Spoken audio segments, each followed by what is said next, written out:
கலைஞர் இறந்தது தொடர்பான வழக்குல நீதிமன்றத்தில் ஆஜரான ப. ரஞ்சித்.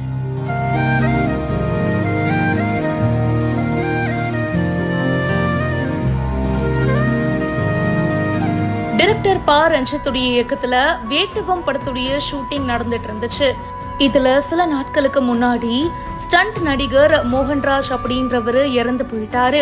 நாகை மாவட்டம் கீழையூர் போலீஸ் சரகத்துக்கு உட்பட்ட விழுந்தமாவடி அலம் பகுதியில ஜூலை 15ஆம் தேதி பாத்தீங்கன்னா ப. ரஞ்சித்துடைய இயக்கத்துல வேட்டுவம் படத்துடைய ஷூட்டிங் நடந்துச்சு. அப்போ முக்கிய சீன்ல தான் இந்த விபத்து ஏற்பட்டுச்சு.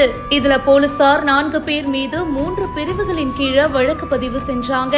திரைப்பட இயக்குனர் ப. ரஞ்சித், சண்டை கலைஞர் வினோத், திரைப்படத்துடைய தயாரிப்பு நிறுவனமான நீலம் தயாரிப்பு நிர்வாகி ராஜ்கமல், வண்டி ஓனர் பிரபாகரன், இந்த மாதிரி 4 பேர் சேர்க்கப்பட்டாங்க. இதுல 3 பேருக்கு ஏற்கனவே ஜாமீன் கொடுத்துட்டாங்க. அண்ட் அப்படி இருக்கும்போது இப்போ கீழ்வேலூர் குற்றவியல் நடுவர் நீதிமன்றத்துல பிரபல திரைப்பட இயக்குனர் ப. ரஞ்சித் அவர்கள் ஆஜராயிருக்காரு. அவருக்கு நீதிபதி ஜாமீனும் வழங்கி உத்தரவிட்டிருக்காரு. இந்த வீடியோ பத்தின உங்களுடைய கருத்துக்களை கமெண்ட் செக்ஷன்ல சொல்லுங்க. மேலும் பல செய்திகளுக்கு இப்பவே பிஹைண்ட் ரூட்ஸா ஃபாலோ பண்ணுங்க.